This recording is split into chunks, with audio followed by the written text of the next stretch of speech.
If you are, at first, lonely, be patient. If you've not been alone much, or if when you were, you weren't okay with it, then just wait. You'll find it's fine to be alone once you're embracing it. We could start with the acceptable places, the bathroom, the coffee shop, the library, where you can stall and read the paper, where you can get your caffeine fix and sit and stay there, where you can browse the stacks and smell the books. You're not supposed to talk much anyway, so it's safe there. There's also the gym. If you're shy, you can hang out with yourself in mirrors. You could put headphones in. And there's public transportation, because we all gotta go places. And there's prayer and meditation. No one will think less if you're hanging with your breath, seeking peace and salvation. Start simple. Things you may have previously avoided based on your avoid being alone principles. The lunch counter, where you will be surrounded by chow downers, employees that only have an hour and their spouses work across town, and so they, like you, will be alone. Resist the urge to hang out with your cell phone. When you are comfortable with eat lunch and run, take yourself out for dinner, a restaurant with linen and silverware. You're no less intriguing a person when you're eating solo dessert and cleaning the whipped cream from the dish with your finger.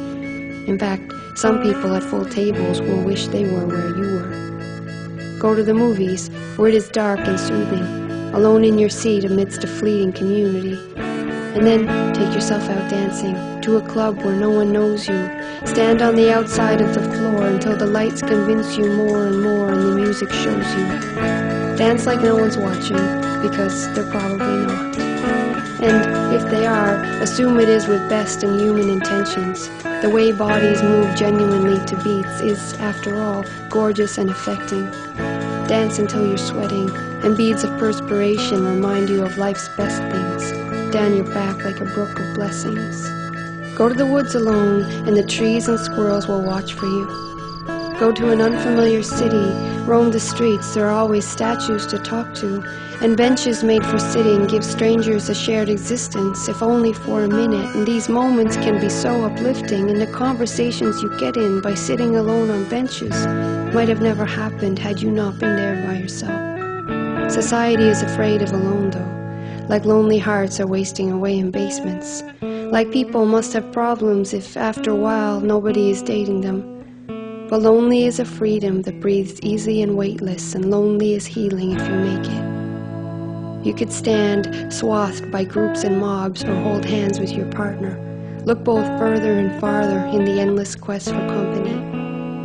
But no one's in your head, and by the time you translate your thoughts, some essence of them may be lost, or perhaps it is just kept.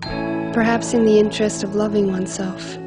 Perhaps all those sappy slogans from preschool over to high school's groaning were tokens for holding the lonely at bay. 'Cause if you're happy in your head, then solitude is blessed and alone is okay. It's okay if no one believes like you.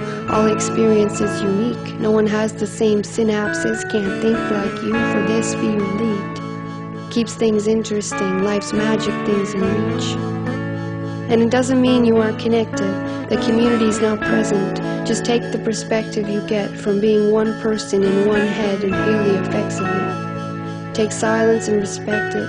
If you have an art that needs a practice, stop neglecting it. If your family doesn't get you or a religious sect is not meant for you, don't obsess about it. You could be, in an instant, surrounded if you need it. If your heart is bleeding, make the best of it. There is heat in freezing, be a testament.